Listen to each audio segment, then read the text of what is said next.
North Korea just fired more than 10 ballistic missiles into the sea. And if you're thinking, we've seen missile launches before, you're not wrong. But the timing and the setting of this one are what makes it dangerous. Because according to South Korea's military, these missiles were launched from an area near Pyongyang at around 1:20 p.m. local time. And they went toward waters off North Korea's east coast, right as U.S. and South Korean forces are in the middle of major annual joint drills. Japan's Coast Guard also reported detecting what could be a ballistic missile, and Japan's public broadcaster NHK said it appeared to have landed outside Japan's exclusive economic zone. And the U.S. Indo-Pacific Command said it's aware of the launches, is consulting with allies and partners, and based on current assessments, this event does not pose an immediate threat to U.S. personnel, territory, or allies. So tonight, I'm going to break down exactly what we know, what we don't know, why this launch happened now, and what the next move could look like. Because the most dangerous part of any missile crisis isn't the missile. It's the misunderstanding. Before we get into it, hit like, subscribe, and turn on notifications, because when events move fast in East Asia, the headlines lag behind the reality, and we follow the confirmed details as they come in. And I want you to participate in this one. Drop a comment right now. Do you think this launch was mainly a warning to the U.S., a warning to South Korea, or a signal to North Korea's own domestic audience? Type A, U.S. B, South Korea. C, domestic audience. What we know right now is this. 1. South Korea's Joint Chiefs of Staff say North Korea fired more than 10 ballistic missiles. 2. The missiles were launched from an area near the capital, Pyongyang, at about 1:20 p.m. 3. They went toward waters off the country's east coast. 4. Japan's Coast Guard detected what could be a ballistic missile, and reporting cited by NHK suggests it landed outside Japan's exclusive economic zone. 5. U.S. Indo-Pacific Command says it's aware, consulting, and assessed no immediate threat right now. That is the confirmed backbone of the story as of this moment. Now, here's what we do not have in that initial confirmed package. We do not yet have, from that report alone, a detailed breakdown of what specific missile types were fired. We do not have confirmed ranges for each projectile. We do not have a confirmed splashdown map. And we do not have confirmation that any missile crossed into restricted zones, because outside Japan's EEZ is not the same thing as not dangerous. So when you see people online declaring they know exactly which missile it was and exactly what it means, slow down. This story is about what is confirmed, what is likely, and what is speculation. And now we go to the next piece, why this happened today at this exact moment. This launch comes as the United States and South Korea are conducting large annual joint military drills. Reuters describes river crossing drills involving hundreds of U.S. and South Korean troops with equipment including tanks and armored combat vehicles as part of the annual Freedom Shield training. Source, and there's a reason this matters. North Korea has a long pattern, decades, of reacting to joint U.S.-South Korea exercises with tests, launches, or threats. The allies say these drills are defensive and readiness-based. North Korea routinely says they're rehearsals for invasion. That narrative is consistent and predictable. And that predictability is exactly why missile launches during drills are so dangerous. A radar misread, a misinterpreted trajectory, a false report of impact, a decision made in minutes, not hours. That's how crises happen. So the fact that this launch occurs during major drills isn't just symbolism, it's testing, it's strategic messaging. But there's another layer to the timing that a lot of people missed. According to Reuters, just days ago, on Thursday, South Korea's Prime Minister Kim Min-sok met President Donald Trump in Washington to discuss ways to reopen dialogue with Pyongyang. And Reuters reports that Trump is eager for an opportunity to sit down with North Korean leader Kim Jong-un. So think about how North Korea could interpret that moment. On one hand, joint drills. On the other hand, talk of reopening dialogue. From Pyongyang's perspective, that can look like the same old pattern: pressure plus invitations. And whether that's what Washington intends or not, the result is North Korea choosing a familiar tactic: missile launches that force everyone to pay attention. Now, here's the key question for this video. Is this launch a message or is it a test?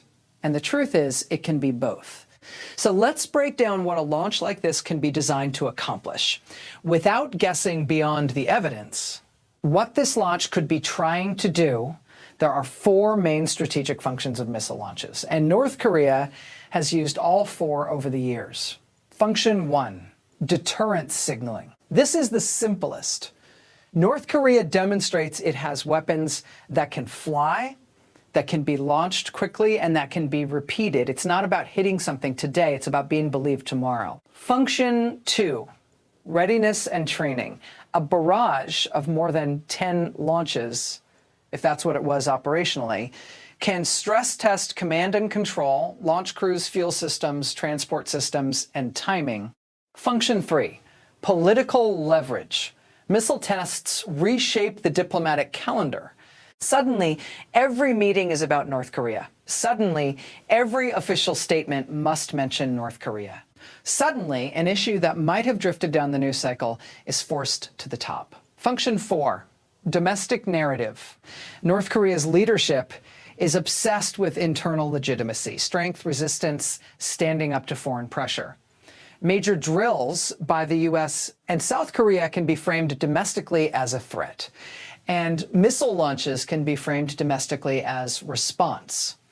Now, which of those 4 is the main driver today? We can't say with certainty from one report, but we can use the context to understand why this is happening now. And this is where I want to ask you a question that most channels don't ask. If you were North Korea, what would you want the world to believe after today? Would you want the world to believe you can overwhelm defenses with volume?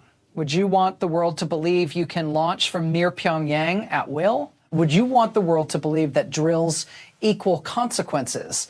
Tell me in the comments, what do you think the intended belief is? Now we move to the next layer, what the immediate reactions tell us, reactions, and what they really mean. The US Indo-Pacific Command says no immediate threat, and they're consulting with allies. That's a deliberately controlled message. It's designed to do 2 things at the same time. 1, avoid panic. 2, avoid giving North Korea the satisfaction of looking like it forced an emergency. Meanwhile, South Korea's military quickly released detection details, which signals readiness and transparency. And Japan's detection, plus the reporting that it appeared to land outside the EEZ, is designed to reassure the Japanese public while still documenting the event. But here's the part people don't understand. When officials say no immediate threat, that does not mean no danger. The danger comes next. The danger is escalation cycles. So the real question is, what happens after the first volley? Because in this region, missile launches can become conversational. One side does drills, the other side does launches. The first side reinforces deterrence. The other side claims provocation, and the loop continues until something breaks. So now let's talk about the strategic chessboard in East Asia and why this launch is not just about the Korean Peninsula, the bigger board. There are 3 overlapping realities happening at once. Reality 1, the Korean Peninsula is still technically at war. There was an armistice, not a peace treaty, which means every action is interpreted through a war lens. Reality 2, alliances are tightening. The US maintains about 28,500 troops in South Korea, and the drills are a visible reminder of that integrated posture. Reality 3, missile technology changes the timeline of decision-making. If you can launch quickly, leaders have less time to verify. That increases the risk of miscalculation. Now, here's why this launch is particularly attention-grabbing. It wasn't one missile. It was more than 10. And volume matters, because even when missiles aren't aimed at land, a large number of launches can signal capacity, stockpile confidence, or tactical doctrine. Now, I'm going to be very careful here. We do not yet have confirmed details in the Reuters report about the exact missile models and their ranges. But we can still talk about why more than 10 inches is qualitatively different than 1. In military planning, a single launch tests, multiple launches demonstrate. And a barrage can imply tactics designed to saturate or complicate defenses. Again, not saying that's what North Korea did today. I'm saying that's why volume alarms planners and South Korea handle that kind of signal. What the Allies will do next. There are predictable steps after a launch like this. First, confirm the facts, how many launches, what trajectories, what altitudes, what splashdown zones. Second, share data across allies. South Korea and Japan have sensors. The US has regional assets. This becomes a combined intelligence picture. Third, calibrate messaging. Public statements are never just information. They're deterrence messaging. If officials overreact publicly, they amplify the effect. If they underreact, they risk looking weak. The middle path is confirm, condemn, consult, continue readiness. Fourth, decide whether to respond militarily in a visible way, usually not with direct action, but with readiness demonstrations. Now, I want to pause and ask you something. If you're the US and South Korea, what's the best response to avoid escalation? Option 1, respond with a show of force. Option 2, respond with diplomatic outreach. Option 3, respond with sanctions and isolation. Option 4, do nothing visible and keep drills going. Which one do you think is smartest? Comment 1, 2, 3, or 4. Now we go to the part everyone cares about. What happens next and what the danger scenarios look like. What could happen next? Polusable scenarios. Scenario 1, North Korea stops here. This is a single-day signal, and the cycle cools. In this scenario, you may see statements, condemnations, and continued drills, but no immediate follow-up launches. Scenario 2, North Korea escalates with additional tests, not necessarily aimed at territory, just more launches or a different weapon category. The aim would be to dominate the news cycle and raise the cost of Allied drills. Scenario 3, an accident creates a crisis. This is the nightmare scenario. A missile malfunctions or a splashdown occurs closer than expected to a shipping lane, or a warning system misinterprets a trajectory, or civilian aviation is endangered. These are the sparks that force emergency rooms of diplomacy. Scenario 4, the launch becomes part of a negotiation cycle. This is the cynical but historically common pattern. Pyongyang raises tension, then offers talks to lower it, seeking concessions or relief. I'm not saying that's happening now. I'm saying this is why timing matters.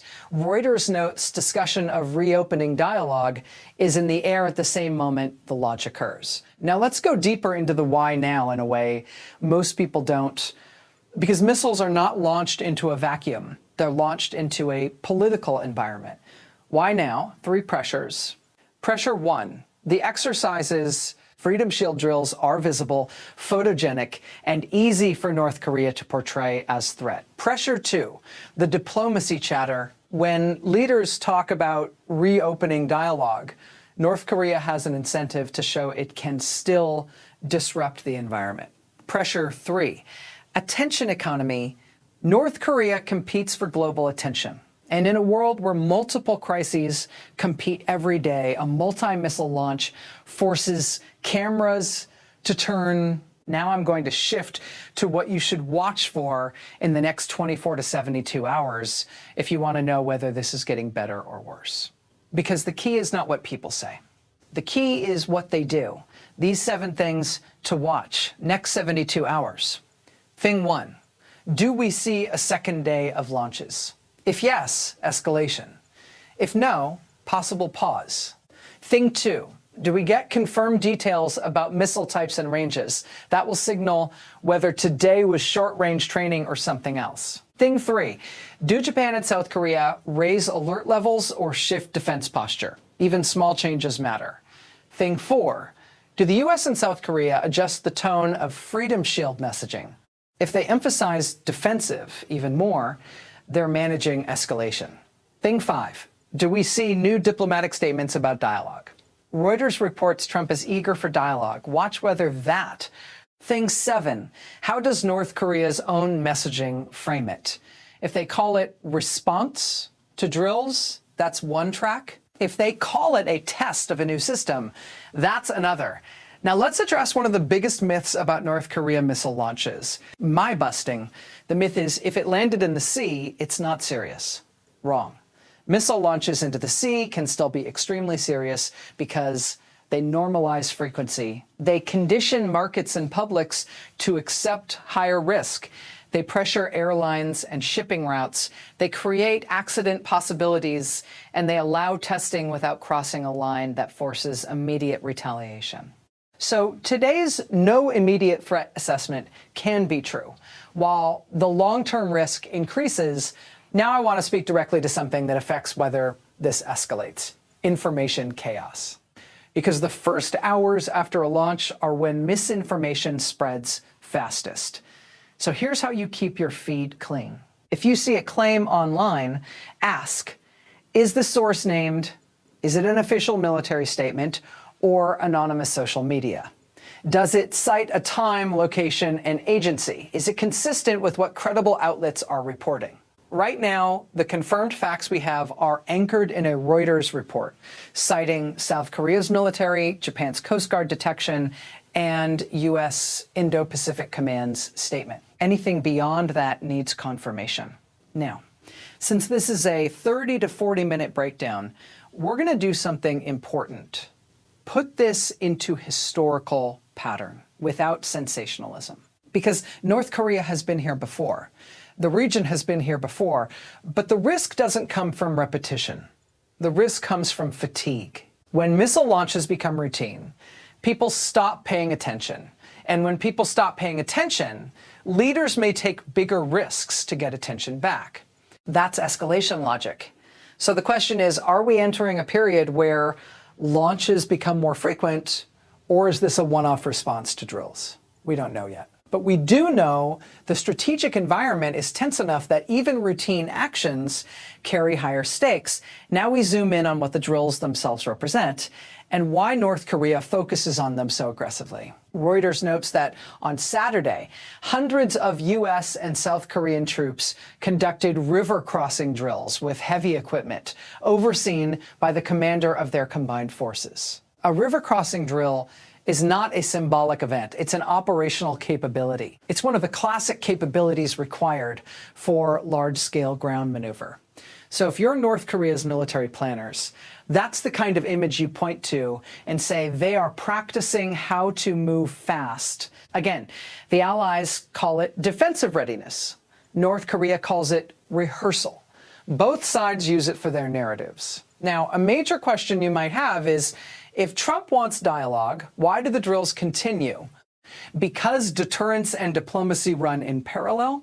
That's not a contradiction, it's a strategy. But it's also a risk because mixed signals can be interpreted as bad faith. Now let's talk about the diplomatic window and whether it is real. Reuters reports that Trump is eager for an opportunity to sit down with Kim Jong-un and that South Korea's prime minister discussed ways to reopen dialogue with the North.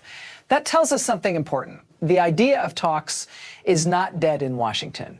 But the real question is, does Pyongyang want talks on terms that are possible? Historically, North Korea has wanted security guarantees, sanctions relief, and recognition. The U.S. and allies have wanted limits, verification, and de-escalation. Those positions can overlap, but the overlap is harden, and missile launches harden positions, unless they are part of a deliberate pressure then negotiate cycle. So watch for what comes next, a hardening of rhetoric or an opening. Now, I want to include a section specifically for viewers in South Korea and Japan, because this is not just geopolitics. It's daily life, on screen, what this means for people on the ground. If you live in South Korea or Japan, Launches like this have real impacts. They influence emergency alertness. They influence aviation route risk assessments. They influence how safe people feel. They influence politics. So here's a question for viewers in the region. Do you feel safer with stronger joint drills, or do you feel they increase risk? Answer in the comments, because that debate is central to how governments set policy. Now, to keep this clean and monetization safe, we're going to avoid the most common clickbait move, pretending we know what the next missile will be. Instead, we'll talk about escalation ladders. Worse than today would be a missile landing inside a country's EEZ, a missile passing over Japan, a launch timed with a major political event, a test of a new category that shifts deterrence calculations, a direct threat to specific bases, or a clash at sea or in the air tied to the drills. Better than today would be no follow-up launches, a controlled diplomatic message, a de-escalatory statement from one side, or a reduction in provocative messaging during the remainder of the drills. Now, here's a final point before we close. The biggest risk in East Asia is not that leaders want war. The biggest risk is that leaders want control, and control gets lost. And that's why even routine launches deserve serious attention. So here's what I want you to do. If you want follow-ups, subscribe and turn on notifications. If you want this video to reach people who want facts over panic, hit like. And answer these 3 questions in the comments, because I'm going to read them. Do you think North Korea will launch again within 72 hours? Yes or no? Do you think the drills should continue unchanged, be scaled back, or be expanded? Do you think Trump and Kim meet again in 26? Yes or no? This story is still developing. But the confirmed baseline is already clear. North Korea fired more than 10 ballistic missiles toward the sea as U.S.-South Korea drills continued. Japan detected what could be a ballistic missile, and U.S. Indo-Pacific Command said the launches pose no immediate threat, while consultations with allies continue. Stay here. Stay accurate. And I'll see